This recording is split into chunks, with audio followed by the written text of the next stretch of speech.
இதுல அவர் அன்புமணி அவர் சொல்றாரு, நம்ம ஜாதிக்கு மட்டும்தான் இப்படி ஒரு புராண கதை இருக்குன்னு. ஒவ்வொரு ஜாதிக்கும் புராண கதை இருக்கு. அருந்ததி சமுதாய மக்கள் நாங்கள் அருந்ததியினுடைய வாரிசுன்னு சொல்லி அவங்க ஒரு அரசியல் பேசுறாங்க. அவங்க இதுல அப்படி ஒரு குரூப் இருக்காங்க. பெரும்பாலான அருந்ததி அமைப்புகள் ஒரு நாத்திக பெரியாரிய சிந்தனையுடன் இருக்கிறாங்க. சில பேர் இந்த கதையை நம்புறவங்களும் இருக்கிறாங்க. இப்படி ஒவ்வொரு சமூகமும் கேளுங்க, நாங்க அங்கிருந்தா வந்தோம், தேவலோகத்திலிருந்து வந்தவர்கள், நாங்கள் இவனுடைய வாரிசு, அந்த இந்திரனுடைய வாரிசு, நாங்கள் அந்த கடவுளுடைய வாரிசு, எல்லா சமூகமும் சொல்றாங்க. நீங்க மட்டும் இல்லை, எல்லா சமுதாய மக்களும் நாங்க ஏதோ ஒரு கடவுளுடைய வாரிசு அப்படின்னு சொல்லிதான் சாதி சங்கங்கள், சாதி உணர்வு கட்டமைக்கப்படுது. அதனாலதான் அமித்ஷா அதை பயன்படுத்திக்கிறார், சோசியல் இன்ஜினியரிங். ஒவ்வொரு ஜாதிக்கும் போய் நீ தான் மகாபாரத்திலே இது பண்ணவே, நீ இல்லைன்னா இந்து மதமே பாதுகாக்கப்படாது. இப்படித்தான் பிற்படுத்தப்பட்டவர்களையும் பட்டியல் சமூகத்தினர் 2 பேரையுமே அவங்க அப்படி சொல்லி தான் வெளியேற்றுறாங்க.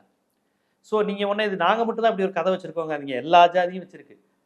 தமிழ்நாட்டில் ஒரு 100 ஜாதி இருக்குன்னா 100 ஜாதிக்கும் இப்படி ஒரு கதை இருக்குது. பார்ப்பனர்கள் இந்த மாதிரி கதையெல்லாம் சொல்ல மாட்டாங்க. கவனிச்சிருக்கீங்களா? பார்ப்பனர்கள் நாங்கள் ஆண்ட பரம்பரை இதெல்லாம் பேச மாட்டாங்க. உங்களை ஆட்டுவிக்கிறதே அவங்க தான். உண்மையில் அதிகாரத்தில் இருக்கிறது அவங்க. ஆனால் அவங்க ஒருபோதும் நாங்கள் ஆண்ட பரம்பரைன்னு மீசையை முறுக்கினதே கிடையாது.